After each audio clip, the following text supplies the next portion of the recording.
Okay, I thought I would let you know that I decided to attach these two rings here so I could add the chain to it easily. I'm going to attach the rings while I'm putting the crimp on, just like you would finishing off a necklace on the end. I think it'll be a little easier and I won't have to open that ring up, jump ring up, and I'm trying not to do that. So anyway, I'm going to attach the ring while I'm down here finishing off this portion. Okay, so I thought I would show you where I'm at. Here's the crimp going on, and this little crimp cover is going to cover that crimp, as most of you know, but I'm not going to assume. If you're a new person, you may not know that. So anyway, that little cover right there, looks like a clamshell, is going across the top of that little crimp right there. Let me get my pencil in here, right there. It's going to cover that up and make it look finished on the end. Remember, your leftover wire goes back into here. You need to work it back into here as far as you can. Don't ever clip it right here because it will scratch your neck. So you want to let it run down in here as far as you can. I do have a teaching series that you can purchase right here on YouTube on how to do simple bracelets, necklace, earrings, etc. And the crimping process is in that. I'm sorry, I'm moving my camera. The crimping process is in that. So that's the reason why I'm not going through so much detail on showing you how I'm crimping and all that stuff like that. It's just a technical thing. Once you learn it, you have it, and there's no need to spend a lot of time on it. But you can get those DVDs. They're very inexpensive and done a few years ago, but the material is still good in them. So anyhow, if you need that lesson, go and check those out. I'm going to add the crimp cover on here and do the other side, and then I'll be back. All right, everybody, I am going to come back. I changed my mind after I got the whole entire strand strung. Oh my goodness. You see those little silver, the little flowery things in there? These right here. These little daisy looking things next to the rhinestones there. I got them in there, and if you can see right here on this one, they're kind of laying whoppy jaw. And with the weight of the stones on there, it made it worse. So I thought, okay, I got to drop back and punt on this because this ain't going to work. So what I thought I would do is, because I still want that light in there, it just brings some sparkle to the stone. So I thought, all right, I've got these amazing silver fluted bead caps. And if you'll look right here, this little piece of rhinestone, I don't know if you can tell or not, but it's kind of rounded inside. It's kind of got a dip in it. It's where things will lay in there like a little bowl almost. So the bead cap is going to be a better fit because it also has the same exact shape. So what I've decided to do is replace these little silvery daisy things right here that's on each side of the rhinestone with the fluted bead cap. Now I've already started the strand, the new strand, so I'm going to show you the difference in what it looks like.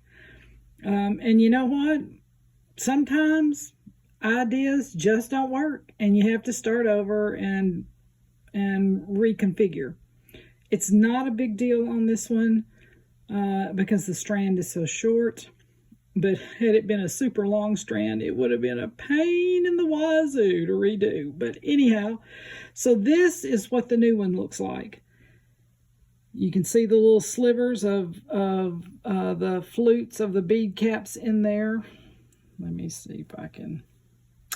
Right there, you can see those. And they're actually shinier in color. You can see the difference between the two right there. So I actually like this one better because it actually shows off the stone better and the rhinestones better. So, like Bob Ross says, it was a happy accident. So let me finish the strand and I'll get back to you. I thought I would show you a close-up of the rhinestone with the two bead caps. See how the bead cap is sitting down inside the little bowl on the, or concave, whatever you want to call it, on the rhinestone piece. So I've got one on each side, and they just kind of sit inside the rhinestone piece just beautifully. So that is what it looks like. Just thought I would give you a little bit closer up view of that so you can see it. All right, back to work.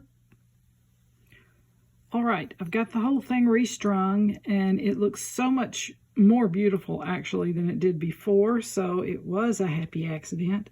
And I love down here where now when it makes the curves down here, it has room to move without being out of kilter. So we are excited about that. I am thrilled. Okay, so the next thing I'm going to do is I'm finishing off this end with some chain, and I've decided to use these gunmetal and kind of a burnished gold chain. It's not very shiny, kind of antique-y looking.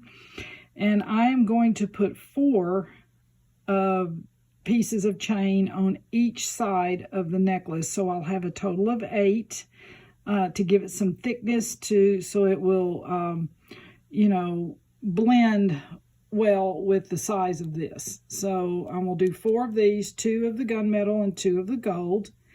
Now, what I'm doing is I have to find out how long this measures. So this measures roughly 5.5 inches. So that tells me I am going to need 4.5 inches of chain on each side to make it a 20-inch length necklace.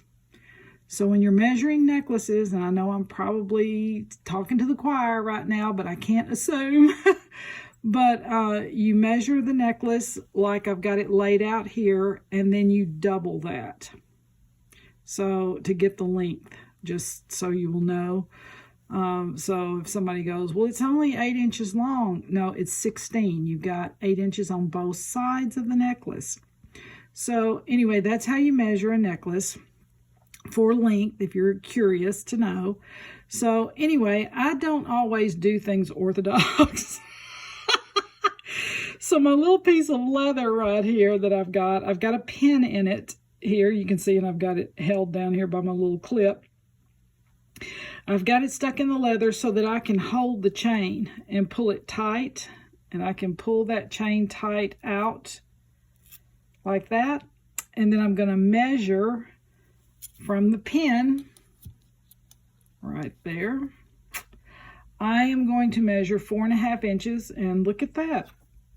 You can tell I've used this ruler for a long time because I've got it marked with a little arrow at 4.5. So what I will do is I'm just going to take my little pliers and I'm going to just clip it right there on both chains, and then I will do that 6 more times, and I'll have all 4 chains exactly the same length, give or take a link. And you'll know that when you put them on your hoop that you're going to put them on, you'll know if you've got one link too long, and you can just clip that off.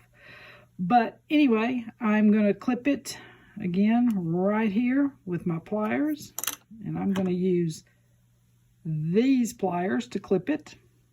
No big deal, it's real fast and swift. And I'll be right back.